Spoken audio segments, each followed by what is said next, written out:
오늘 이 사도행전 16장의 말씀을 우리 성도님들과 함께 나누려고 하는데요. 이 사도행전 16장에 대해서 역사학자였던 토인비도요, 너무나 중요한 장으로 여깁니다. 왜 그러느냐? 바로 이 오늘 읽었던 이 사도행전 16장은 이 사도 바울이 아시아로 가려던 그 발걸음을 유럽으로 옮기게 됐어요. 그래서 이 역사학자 토인비가 이 바울이 떠나는 그 배를 향해서 이렇게 이야기합니다.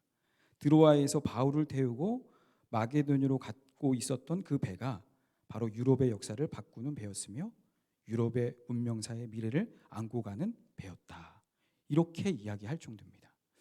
그러니까 사도 바울이 이 16장에서 그 발걸음을 옮김으로 인해서 역사가 바뀌었다. 만약에 그게 원래 가려고 했던 아시아로 갔었다면 아마 달랐을 것이다. 이 정도로 이렇게 되게 중요한 장이기도 합니다. 그러면서요, 오늘 이 사도행전 16장을 우리가 쭉 읽어가면서 아까 드라마 바이블 성경으로 봤지만 되게 스토리가 있잖아요. 되게 많은 그런 스토리들이 있죠. 이걸 쭉 보면서 세 가지의 전도 방법을 또 찾아내신 분이 계세요. 이 16장 안에 전도 방법 세 가지가 나옵니다. 첫 번째는 어떻게 나오느냐? 복음을 말함으로 전도를 하는 거예요. 오늘 사도행전 16장 33절에 보게 되어지면 이제 빌립보에 당도했을 때 이 사도 바울이 이제 그렇죠? 사도행전 16장 13절의 말씀. 문 밖에 서서 이제 그 기도할 곳을 찾고 있는데 그 문 밖 강가에 나가서 이제 앉아 있는 여인들에게 말을 합니다. 그 말하는 가운데 14절에 보게 되면 루디아라는 여인이 그 말을 듣고 복음을 듣게 되어져요. 그러니까 이 복음을 말로 전했더니 예수님을 영접한 사람이 나옵니다. 그래서 복음을 입술로 전했던 장면이 나온다면, 두 번째는 은사예요. 18절에 보게 되어지면 귀신 들린 여종이 나옵니다. 그 귀신 들린 여종을 이 사도 바울이 예수님의 이름으로 명하여서 쫓아냅니다. 그러면서 귀신이 즉시 나가게 돼요. 어떻게 보면 하나님의 놀라운 그 역사로, 또 은사로, 축사, 그래서 귀신이 쫓겨 나가는 그걸 통해서 예수님을 전하게 되어지는 사건이 있습니다. 그리고 세 번째 복음을 어떻게 또 전하느냐? 바로 정말 이제 감옥에 갇혀 있습니다. 빌립보 감옥에 갇혀 있는데 이 감옥에 갇힌 가운데서 바울과 실라가 기도를 해요. 근데 기도하는 가운데 갑자기 26절에 지진이 일어납니다. 그래서 옥토가 열려요. 그래서 옥문이 열리고 메인 것이 다 벗어졌는데 떠나지 않아요. 제수들이 떠나지 않습니다. 근데 간수가 27절, 28절에 보게 되면 옥문이 열린 것을 보고 자결하려고 할 때 바울이 크게 소리 질러서 이야기합니다. 우리가 다 여기 있다. 상하지 말아라. 어쩌면 이건 또 삶을 통해서, 행함을 통해서 복음을 전하게 되어집니다. 그래서 앞서는 루디아에게는 말로, 또 귀신 들린 여종에게는 그 귀신을 쫓아내는 축사로, 그리고 이렇게 이 감옥 안에서 감옥문이 열렸음에도 나가지 않음으로, 행함으로 이렇게 복음을 전했던 것을 이렇게 쭉 보면서 이렇게 전도의 방법들을 가꾸시고 있구나. 이러면서도 제가 은혜를 받았다면, 정작 이 16장 안에서의 주인공이었던 사도 바울의 마음은 어땠을까? 역사학자가 봤을 때는 정말 아시아로 가려던 그 배가 이제 가려던 그 발걸음을 옮겨서 유럽으로 옮겨지는, 그래서 유럽의 역사가 이렇게 바뀌어지게 되어졌다라고 역사학자는 이야기하고, 또 얼마나 멋집니까? 이 사도 바울이 입으로도 전하고 또 엄청난 기사 표적으로 귀신을 내어 쫓은 가운데서 복음을 전하고, 또 감옥에 갇혀 있지만 옥문이 열렸음에도 나가지 않은 분으로 인해서 복음을 전했던 이 멋진 모습, 우리가 보면서 정말 이 사도 바울은 참 멋지다, 대단하다. 어떻게 그 걸음 속에서 이런 열매들을 맺고 능력을 행할 수 있을까? 이러면서 우리가 되게 흠모할 수 있는데, 가만히 이 본문을 가만히 보면 이 사도 바울의 심정은 그렇게 역사학자가 판단하듯, 또 아니면 우리가 이렇게 배울 만하듯 그런 것보다는 그 안에는 정말 답답하고 어려운 것을 가지고 있겠구나라는 생각을 하게 됐습니다. 왜 그러느냐? 우리가 읽진 않았지만 사도행전 15장에서부터 보게 되면 1차 선교 여행을 마무리하고 2차 선교 여행을 이제 준비해서 떠납니다. 이제 사도 바울과 바나바가 함께 1차 선교 여행을 떠났어요. 그래서 정말 1차 선교 여행, 한 번도 선교 여행을 가본 적이 없습니다. 그래서 정말 고난과 핍박이 있었지만 하나님이 역사하셨던 그 사건들을 봤어요. 근데 처음 전도여행을 갔을 때 여러 가지 또 실수하고 부족한 것들이 있잖아요. 그러면서 이제 2차 선교여행을 준비할 때 1차로 갔을 때 어떤 답습 이제 생각한 것들을 보면서 정말 2차 선교여행은 요렇게 가야 되겠다. 한 번의 경험이 있으니까 두 번째 선교여행을 꾸릴 때는 잘 준비해야 되잖아요. 근데 시작부터 흔들리게 됐어요. 잘 아시는 대로 이 2차 선교여행에는 가기 전에 바나바와 엄청나게 싸우게 됩니다. 다투게 되어져요. 왜 다투게 되어지느냐? 바로 마가 요한을 데려가는 문제 때문인 거예요. 이 마가 요한이 1차 선교여행을 같이 떠나러 갈 때 같이 동행했다가 바보라는 섬을 나와서 그가 중간에 하차하게 됐습니다. 그로 인해서 선교팀이 정말 많은 어려움이 있었어요. 각 담당한 것이 있는데 중간에 포기함으로 인해서. 그런데 바나바는 이 마가 요한을 데려가자 이야기하고, 사도 바울은 안 된다. 지난번에 한번 실수를 했는데 또 이번에 같이 데려갔다가 낭패를 보면 어떡하냐. 근데 그게 된다 안 된다라는 정도가 아니라 크게 다투어서 서로 나눠서 가게 됐습니다. 그렇게 나눠주면서 다투면서까지 2차 선교여행을 떠날 때 이 사도 바울의 어떻게 보면 생각과 마음은 분명한 어떤 계획이 있었을 거예요. 자기 나름대로의 어떤 방법들을 가지고 있었을 겁니다. 그래서 어떤 사람과 동행할 것이냐, 그리고 어떻게 갈 것이냐. 그래서 바나바와 마가 요한이 떠났던 것은 성경에 나오지 않습니다.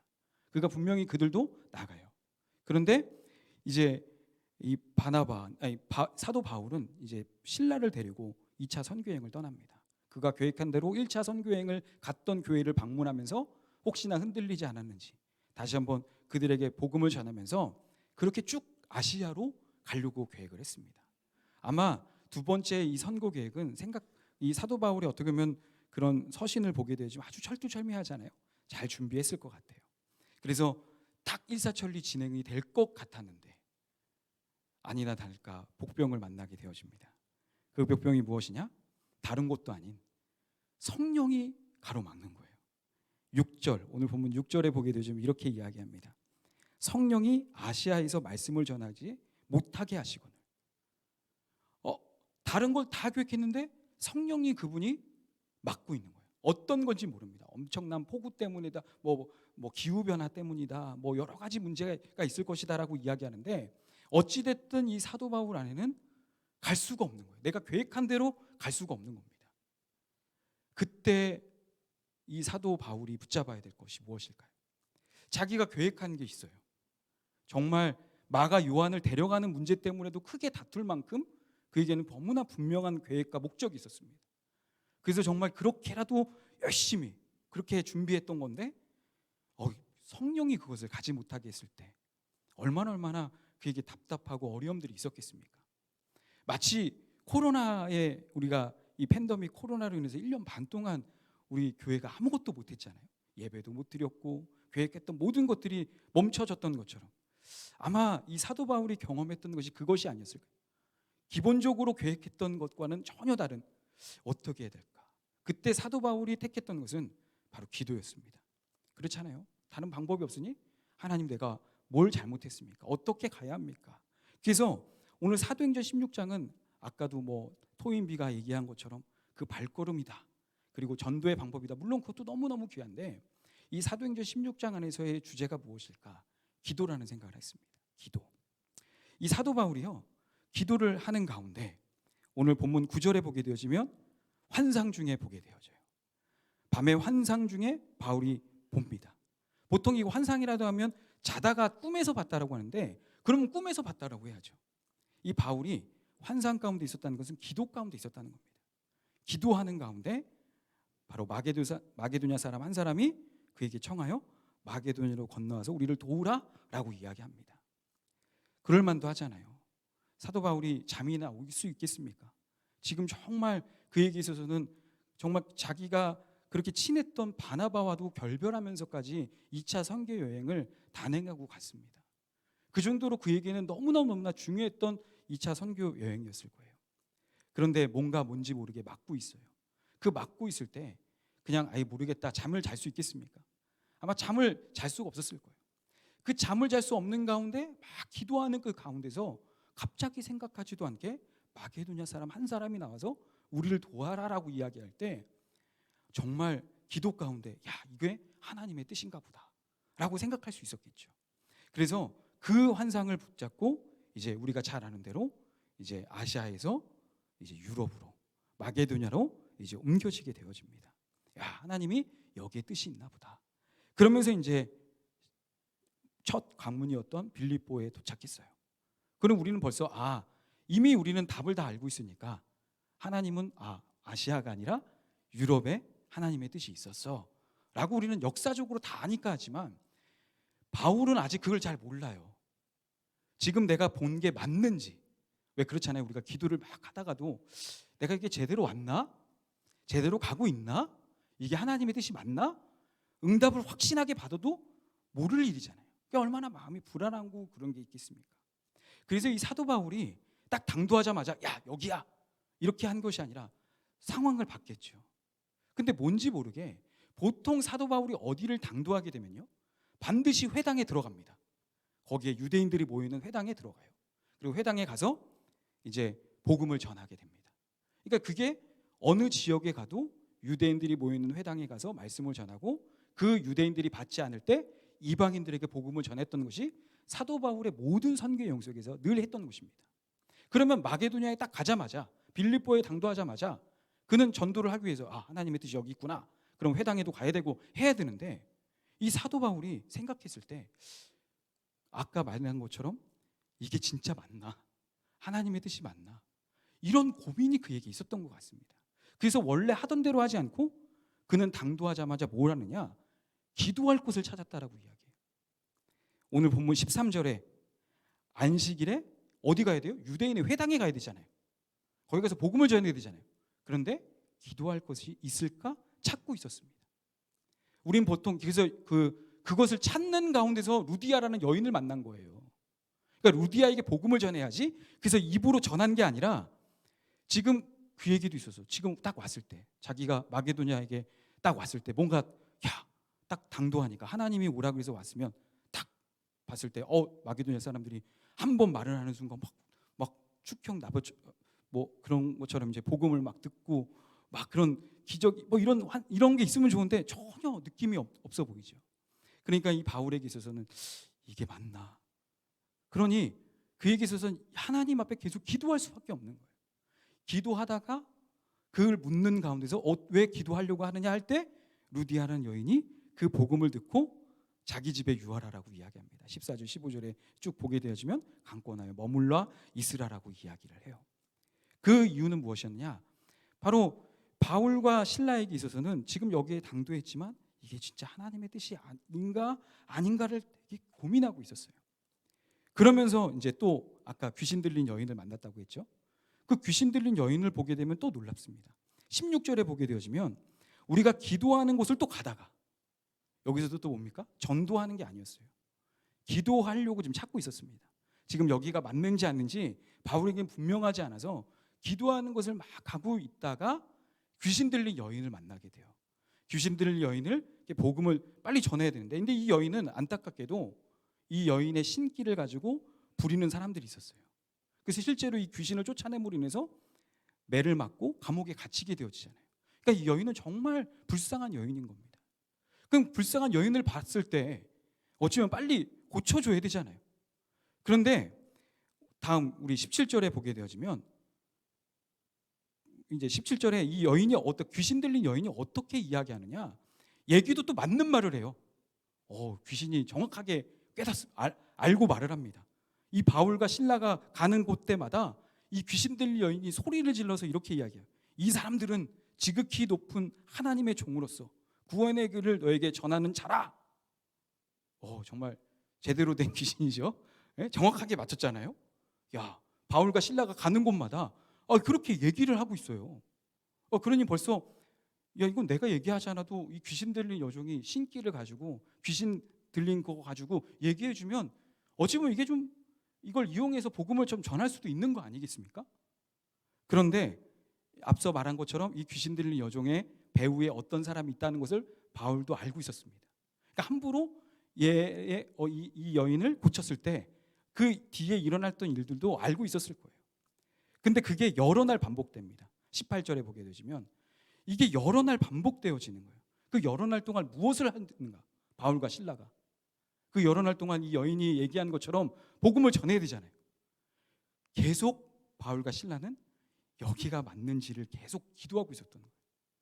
아까 2차 선교여행을 그렇게 계획했지만 하나님의 뜻이 아니다. 그래서 유럽에 있나 보다. 우리는 결정할지 모르겠지만 그는 지금 마게도냐, 유럽의 첫 관문이온 빌립보에 왔음에도 불구하고 여기가 맞는지 아닌지를 계속 고민하고 기도하고 있었던 거예요. 귀신 들릴 여종을 바라보면서 이 사람을 쫓아내고 그래서 복음을 막 전하고 빨리 그걸 해야 되잖아요. 근데 왜 그렇게 뭔가 왜 그 여인을 이렇게 쫓아내는 것도 여러 날을 지체하고 또 그렇게 왜 루디아라는 여인 말고는 다른 사람에게 왜 전도하는 적이 없을까? 유대인 회당에 들어가서 원래 하던 대로 회당에서 전도하고 너희들이 그것을 안 받았기 때문에 이방인에게로 가겠다. 이렇게 분명 1차 선교여행 때 각 마을 때마다 성마다 그렇게 한 것처럼 그렇게 하면 될 텐데 왜 바울은 여기서 이랬을까? 답이 분명하게 오지 않은 거예요. 그에게서는 이게 맞는지 틀린지 두려움도 있었고 막막함도 있었던 겁니다. 그런 가운데 이 여인이 너무너무 시끄럽게 하는 거예요. 생각해보세요. 기도하려고 하는데 계속 크게 소리 질러요. 그러니까 옆에서 너무 소리 지르니까 자기가 지금 정신을 못 차리니까 하나님 뜻이 어디 있는지 하는데 옆에 있는 여인은 여인대로 막 이 사람들은 지극히 높으신 하나님의 종으로서 그 맞는 말인데 막 그것도 성가실 만큼 바울과 실라에게 있어서는 하나님을 그렇게 찾고 싶은 거예요. 도저히 못 참아서 쫓아냈습니다. 귀신에게 명해서 귀신이 즉시 나가게 됐어요. 그런데 일은 어떻게 됐나요? 우리가 아는 대로 이제 그 귀신 들린 여인을 뒤에서 부리고 있던 사람들이 이제 그를 신고해서 엄청나게 때리고 감옥에 갇혔습니다. 생각해 보세요. 자, 자유의 몸이 되어도 지금 시원찮은데 하나님의 인도하심인가 마게도냐 사람의 환상을 보고 건너왔습니다. 그런데 뭔지 모르게 해서 계속 기도를 찾는데 그리고 또 행한 일이 뭡니까? 귀신 들린 귀신을 쫓아냈다면 원래 반응과 수순이 어떻게 가야 될까요? 기본적으로 와 귀신을 쫓아냈네? 저의 이름의 능력이 무엇일까? 이게 기본적으로 사람들이 궁금해야 될 게 아닙니까? 어찌 보면 그가 의로운 일을 한 거잖아요. 너무나 선한 능력을 행한 것이잖아요. 그럼 당연히 받아야 될 어떤 루스드라는 곳에 가서 나면서부터 걷지 못하는 사람을 치유함으로 해서 루스드라 사람들이 다 주목해서 봤습니다. 막 신이라고 떠받들 만큼 그렇게 하는 게 당연사인데 귀신 들린 여인을 쫓아내는데 오히려 받는 것이 떠받드는 게 아니라 매로 맞고 감옥에 갇혔던 거예요. 어찌 보면 바울과 실라 입장에서는 하나님 앞에 원망이 안 나오겠습니까? 그 빌립보 감옥에 매를 맞고 앉아있을 때 바울과 실라의 심정이 어땠을까요? 하나님, 내가 이렇게 복음을 전하려고 이렇게 계획을 세우고 이렇게 누가 하는 것도 아니 이렇게 하는데 하나님 그렇게 뜻을 물어가는데 왜 분명하지 않습니까? 근데 이제는 자유의 몸도 아닌 이 감옥에 갇혀서 이제 무엇을 해야 됩니까?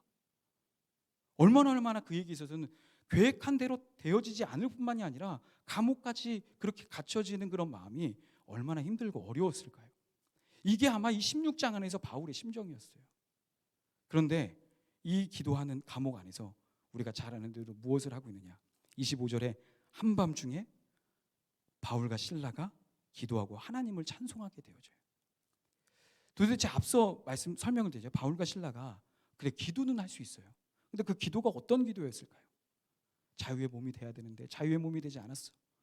결국 나는 하나님의 뜻 때문에 마게도냐 사람의 환상을 보고 왔는데 왜 나는 이런 의로운을 하고 이게 감옥에 갇혔어?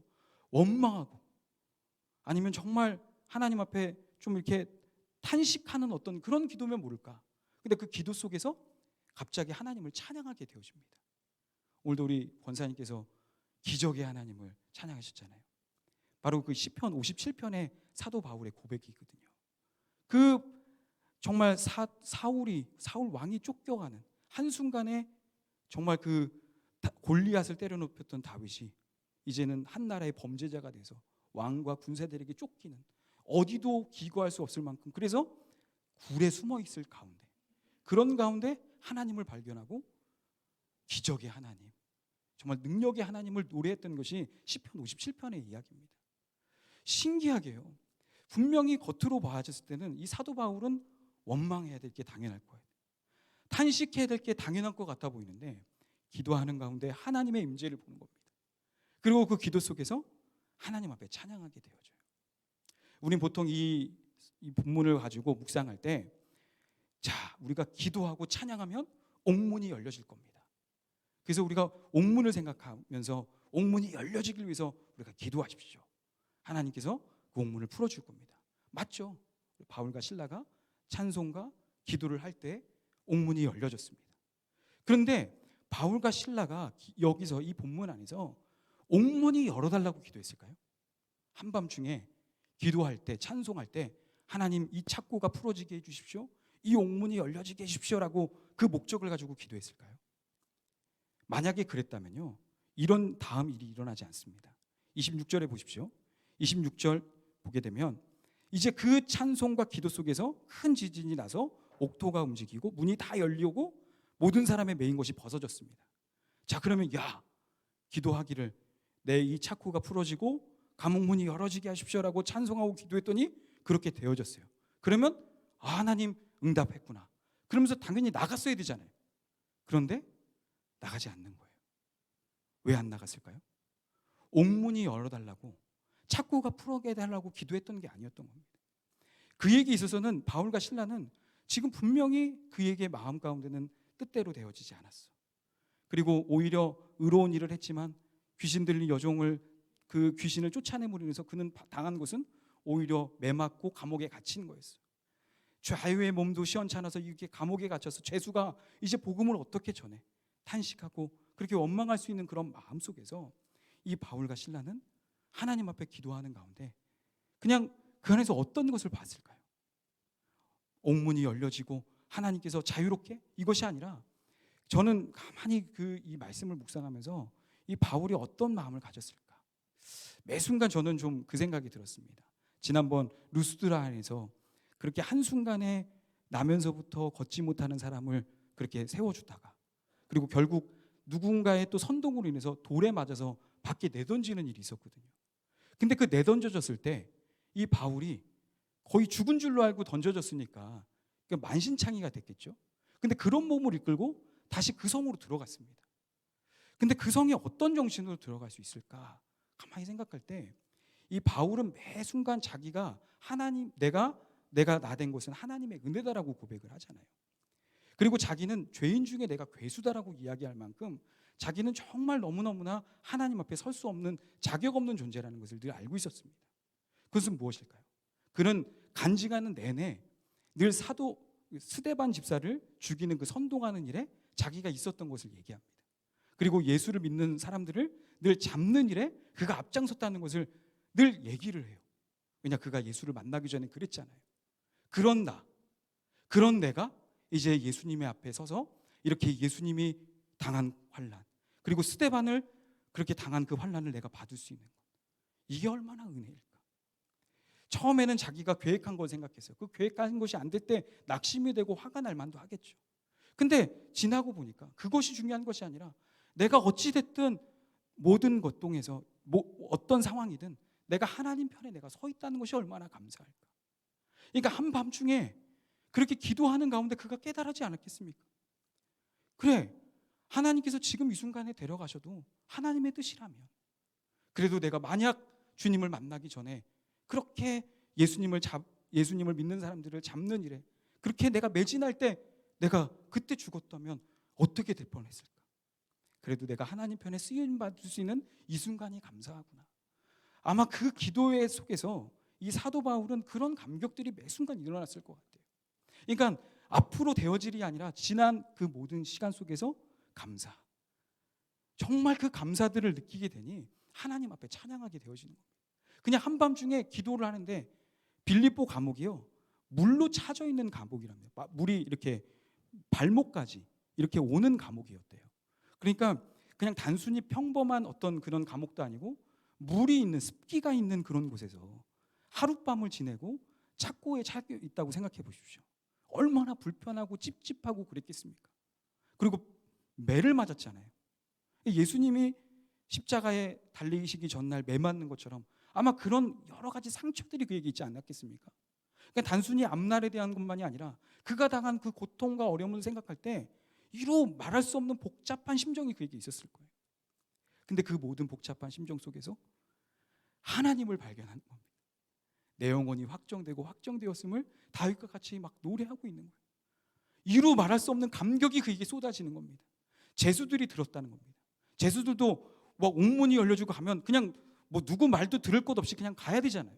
근데 바울의 말에 이 제수들도, 그 흉악범들도 다 듣고 있습니다. 그 말한 대로, 시키는 대로 가만히 있어요. 뭐였을까요? 범상치 않은, 뭔가 범상치 않은 저들의 모습에 그들이 압도당하고 있었던 것이죠. 바울도 그렇고 신라도 그렇고 그냥 단순하게 은혜구나라는 게 아니라 복받쳐오는 그 기쁨과 찬양이 그렇게 일어났던 겁니다. 기도하는 그 시간이 참 기쁘다라는 게 오늘 그 말씀을 준비하면서 붙잡게 하는 제목이었는데, 과연 우리는 그 기도 시간을 어떤 내 안에 간증을 갖고 계십니까? 기도 시간이 정말 기쁩니까? 아니면 기도를 통해서 뭔가를 얻기 위한 어떤 것으로 우리는 기도의 자리나 예배의 자리에 서 있지는 않습니까? 물론 우리가 연약하기에 그럴 수도 있어요. 바울도 아마 앞서 말한 것처럼 이런 마음들이 없지 않았을 겁니다. 그럼에도 불구하고 그런 가운데 하나님의 임재를 보는 거예요. 그리고 옥문이 열려지는 겁니다. 그리고 그 옥문이 열려질 때 그 옥문이 열린 것을 보고 간수가 자결하려고 해요. 근데 그 자결하려는 그런 그 간수에게 얘기합니다. 우리가 다 여기 있다. 그 이야기를 하는 순간 너 예수 믿을래 하는 것도 없이 어떻게 해야 우리가 구원을 받을 수 있습니까? 구원의 문제를 그가 꺼내 들어요. 그때 31절에 이 얘기해요. 주 예수를 믿으라. 그리하면 너와 내 집이 구원을 받으리라. 그러면서 33절 34절에 자기야 온 집이 다 세례를 받고 하나님을 믿고 크게 기뻐하게 되어집니다. 하나님은 빌립보 안에 빌립보 감옥의 간수에게 뜻이 있었어요. 자, 생각해 보세요. 처음부터 그렇게 이야기를 해줬다면, 처음부터 바울과 실라에게 야, 저기 빌립보에 가면 빌립보 감옥에 간수가 있어. 그리고 내가 귀신을 쫓아내고 너가 그 옥에 갇힐 거야. 그리고 그 옥문이 열릴 거고 그 옥문이 열릴 때 자결하는 걸 보거든 그 간수에게 복음을 전해라. 이렇게 미리 딱 일사천리로 이야기했다면 아싸 갈잖아요. 바울과 실라가 그걸 알았습니까? 그렇게 될 거라고 전혀 몰랐어요. 그는 지금 이 16장 안에서 계속 고민만 했습니다. 차라리 하나님 속 시원하게 딱 누구 루디야 여기 빌립보 간수 그 집 이렇게 이야기를 해주면 훨씬 더 편하게 갈 텐데 왜 이렇게 애간장을 녹이기에 만큼 며칠씩이나 그렇게 기도하게 하고 시달림을 받고 그렇게 가게 합니까? 어찌 보면은 하나님은 다 아는데 왜 우리한테 그렇게 감춰놓고 안 보여줍니까? 라고 생각할 수 있잖아요. 그런데 이 하나님의 놀라운 어떤 역사, 저는 하나님의 놀라운 역사들을 보면 오히려 그리 아니하실지라도 역사하시는 것이 더 많다는 것을 보게 됩니다. 사도 바울이 오늘 이 아시아로 가려고 했던 것 말고도 그가 로마에 가려고도 엄청 신경 썼습니다. 지금 우리가 이 2차 선교여행을 아마 중에 이 사도 바울의 계획은 로마에도 있었어요. 어떻게 하면 딱 당시에 이 로마를 딱 갔을 때는 이 복음이 로마에 전해지면 전 세계에 퍼질 거라는 생각이 드니까 아마 사도 바울에게 욕심에서는 로마에 가고 싶었어요. 근데 우리가 잘 아는 대로 로마에 나중에 갑니다. 제수회가 되어서. 근데 갈 수가 없는 그런 상황이 있었어요. 그때 로마서가 쓰여집니다. 로마서 1장 13절에 이렇게 쓰여져 있어요. 로마에 있는 형제들아 내가 여러 번 너희에게 가고자 하는 것을 너희가 모르기를 원하지 아니하노니 이는 너희 중에서도 다른 이방인 중에서와 같이 열매를 맺게 하려 함이로되 지금까지 길이 막혔도다. 바울이 아시아만 맡긴 게 아니라 로마로 가고 싶은데 또 못 가는 거예요. 그래서 어떻게 됐죠? 갈 수가 없어서 서신을 썼어요. 그게 로마서가 됐습니다. 만약에 갔다면, 지금까지 갈 수 없었던 게 아니라 갔다면 로마서가 없었을 거예요. 이 로마서의 말씀에는요 너무나 분명한 예수님을 믿어야 구원을 받는다는 분명한 교리적인 말씀이 빼곡하게 기록되어 있습니다. 그 중에 로마서 8장은 엄청나. 그래서 누가 그러더라고요. 로마서 8장만 다시 있어도 성경을 다시 쓸 수 있을 만큼 이 로마서 8장은 너무나 중요한 말씀이 그 안에 쓰여져 있다라고 이야기할 만큼. 그러니까 이 사도 바울이 로마에 갈 수 없었기 때문에 쓰여진 그 서신이 오늘날 우리에게도 전해지게 됐다는 것입니다. 그러니까 지금 여기를 가야 되는데 어떤 계획이 있는데 계획대로 안 되어지는 것. 어찌 보면 그래서 안 됐구나라는 게 아니라 하나님은 오히려 더 정말 지각이 뛰어난 하나님의 그 역사가 더 넓게 우리를 역사하고 있다는 것이죠. 로마서 8장 28절 말씀, 우리가 잘 좋아하는 말씀이기도 할 겁니다. 우리 함께 한번 읽어볼까요? 시작. 우리가 알거니와 하나님을 사랑하는 자 곧 그의 뜻대로 부르심을 입은 자들에게는 모든 것이 합력하여 선을 이루느니라. 아멘. 모든 것이 합력하여 선을 이룹니다. 우리가 계획한 것. 저는 오늘 우리 몇몇 우리 장로님과 식사를 나누면서 우리 교회를 처음 와서 이렇게 사역들을 했잖아요. 처음에 워터파크도 하고, 그래서 한 해를 보내면서 정말 이 성전이 가득 채워지는 것을 경험했습니다. 야, 이제 머지않아 이 곳을 채울 뿐만이 아니라 하나님의 사람들로 가득하겠구나. 근데 생각하지 않게 작년 2월에 코로나가 발생했어요. 이게 1년 반이 갈 거라고 생각했습니까? 설마 한 달 뒤에는 되겠지, 2달 뒤엔 되겠지. 그리고 올 초로 시작하면서 올해는 분명. 근데 이 마스크가 이제는 안 쓰면 저도 허전해요. 지금 내가 마스크 안 쓰고 있잖아요. 이래도 되나? 이 정도로 우리의 의식과 생각이 완전히 바뀌게 되어졌습니다. 그러면서 이런 일들을 어떻게 할 수 있을까? 그래서 때로는 바울과 같이 계획한 대로 되어지지 않아서 답답함이 있고 여러 가지 어려움이 있는데, 근데 참 어찌 보면은 하나님의 넓으신 시각에서는 참 괜찮지만 당면한 어떤 계획이 안 되어졌을 때 얼마나 그게 힘들고 어려울까. 바울과 같은 심정을 저도 개인적으로 맛봤고 아마 온 교회가 그것들을 다 경험했을 것입니다. 근데 하나님은 그때 무엇을 원하는가? 바울이 붙잡았던 것, 그러기에 기도잖아요. 그러기에 기도를 붙잡는 거예요. 근데 그 기도하는 가운데 전혀 생각할 수 없을 만큼 바울이 2차 선교여행을 떠날 때 저는 그 마음을 알 것 같아요. 그가 얼마나 계획에 철두철미했는지. 바나바, 자기가 정말 섬겨야 될 그분과도 엄청나게 싸우잖아요. 그리고 나서 그렇게 계획을 막 자기 마음대로 그렇게 하려고 했던 사람이었습니다. 그가 그렇게 분명했어요. 근데 2차 선교여행은요, 모든 게 그의 계획대로 안 됩니다. 그래서 나중에 2차 선교여행의 이제 17장을 또 읽어보잖아요. 정말 막 복음을 마음껏 전했지만 그의 계획대로 안 되어지는 것들을 2차 선교여행에 계속 경험해요. 오늘 이게 끝이 아닙니다. 그러면서 계속 생각해요. 내가 계획한 것이 아닌 하나님의 뜻 안에서 내가 온전히 이루어지길 원합니다. 그러면서 다듬어지는 시간이 저는 2차 선교여행 안에서 있어요. 그러면서 이제 하나님이 가라 하면 가고 오라면 오고, 제수로 가라면 얼른 예루살렘에 가고. 그러니까 바울에게서는 이제 단순해지는 거예요. 자기 계획이 없어지는 겁니다. 하나님이 예루살렘? 그럼 예루살렘에 가는 거예요. 누군가 이야기하면 아니야, 하나님이 가라고 그랬어. 제수? 그럼 제수로 가는 거야. 각오 섬에 대해서 너무나 단순해지는 겁니다. 사랑하는 우리 귀한 성도님, 어떻게 그럴 수 있었을까? 바울은 하나님을 매 순간 그렇게 바라봤던 거예요. 그리고 그 안에서 응답을 얻고 위로를 얻었던 것입니다. 눈앞에 보여지는 감옥을 바라보면, 눈앞에 보여지는 계획대로 안 되어지는 것을 바라보면 우리에게 눈물이 나지만, 괴로움이 있지만 그 감옥 아래도 함께 계신 하나님, 아시아가 아닌 마게도냐 그 가운데서도 함께 계신 하나님, 그리고 전혀 생각할 수 없던 그 간수와 간수의 집을 변화시키는 그 하나님의 역사를 바라보면서 바울과 실라의 놀라운 그 은혜, 바로 우리에게 하나님께서 이런 은혜를 주기를 원하시는 줄 믿습니다.